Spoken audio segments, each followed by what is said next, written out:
राजस्थान इतका बलाढ्य, इतका मोठा, मग आपण काय करू शकतो? आम्ही शिवाजी महाराजचा आदर्श कुठतरी विसरत चाललोय. ज्यावेळी आम्ही शिवाजी महाराजांचा आदर्श घेऊ त्यावेळी आम्ही अख्ख्या देशावरती, अख्ख्या जगावरती राज्य करू.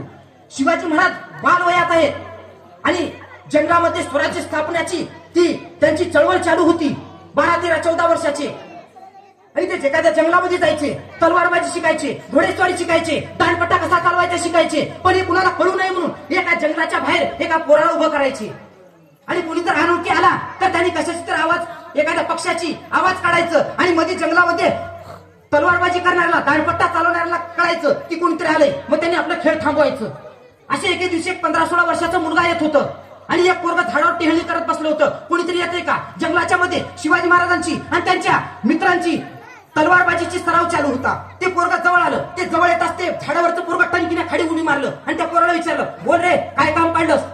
त्या 15-16 वर्षाचं पोर म्हणालं, मला शिवाजी राजासनी भेटायचं आहे. बोल काय काम काढलंस? नाही, राजासनीच भेटायचं आहे. आणि त्या झाडावरच्या मुलानं शिवाजी महाराजाला बोलावलं. शिवाजी महाराज समोर आले.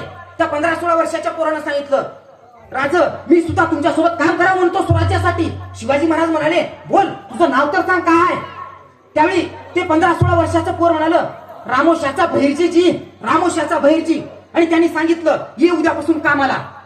आणि ते 15-16 वर्षाचं पोरग म्हणालं, ठीक आहे येतो कामाला. आणि जाता जाता ते 15-16 वर्षाचं शिवाजी महाराजला पोर म्हणालं, तुम्ही जे हे वर पोर बसवलंय ना त्या पोराला सांगा त्यानं आवाज काढतंय ना त्यांना बरोबर आवाज काढत जा म्हणून. कारण त्या पोरानं ते समोरून 15-16 वर्षाचं पोरगा आलता मोराचा आवाज काढलं होतं आणि त्या बहिर्जी नाईकने त्यांना सांगितलं की या दिवसात मोर ओरडत नसतात म्हणून.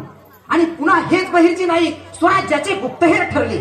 या शिवाजी महाराजांच्या गुप्तहेर खात्याचा आदर्श घेऊन जगामधल्या जेवढ्या गुप्तहेर संघटना आहेत त्या सगळ्यांनी शिवाजी महाराजच्या या गुप्तहेर खात्याचा आदर्श घेतलाय.